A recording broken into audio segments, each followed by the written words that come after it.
तुम्ही ह्याचा फॉलोअप घेताय, तुम्ही म्हणताय की हा माणूस इतका पॉवरफुल आहे, इतकी यंत्रणा हलवू शकतो, आणि त्याच्या मागे तुम्ही म्हणता की धनंजय मुंडे, तुम्ही जो आरोप केला की धनंजय मुंडेंसारखी ताकद त्यांच्या मागे उभी आहे, एवढं सगळं असताना तुम्हाला अजूनही वाटतं का की त्यांचा राजीनामा घेतला जाईल? नाही, कसं आहे म्हणजे आपण म्हणतो ना की कायद्यावर खरं विश्वास ठेवायला हवा, अमुक करायला हवं. कसा ठेवणार विश्वास आपण?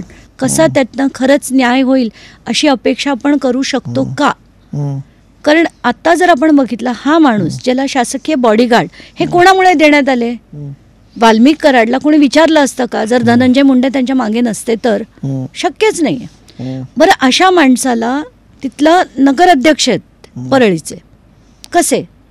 मग त्या माणसाला मुख्यमंत्री लाडकी बहीण योजनेचे परळीचे ते अध्यक्ष आहेत, कसे? कोणामुळे? शिफारस कोणी केली? धनंजय मुंडेंनी, आणि त्यांचा संबंध नाही. आणि पूर्ण जसं एकदा पंकजा मुंडे म्हणाल्यात की त्यांचं पान सुद्धा हलत नाही त्यांच्याशिवाय. आणि एक नाही, अनेक व्हिडिओ, मला मी तिथे गेले ना तेव्हा बऱ्याचशा लोकांनी सांगितलं की आमच्या बोटाला शाई लावली आणि आम्हाला तिथनं जायला सांगितलं, आम्ही मतदान केलेलं नाही. त्याचे काही व्हिडिओज पण आले होते, त्याचे बरेचसे व्हिडिओ. एक व्हिडिओ मी ट्विट देखील केला होता. कैलाश फड आणि त्यांचा मुलगा हे दोघेही तिथे सगळ्यांना घालवून देत होते, मारत होते, वाटेल ते. आणि त्याच व्हिडिओमध्ये धनंजय मुंडे आत जाताना आपण बघितले, त्याच व्हिडिओमध्ये. तर त्याच्यावरनं किती रिगिंग झालंय तिथे तेही दिसतंय आपल्याला.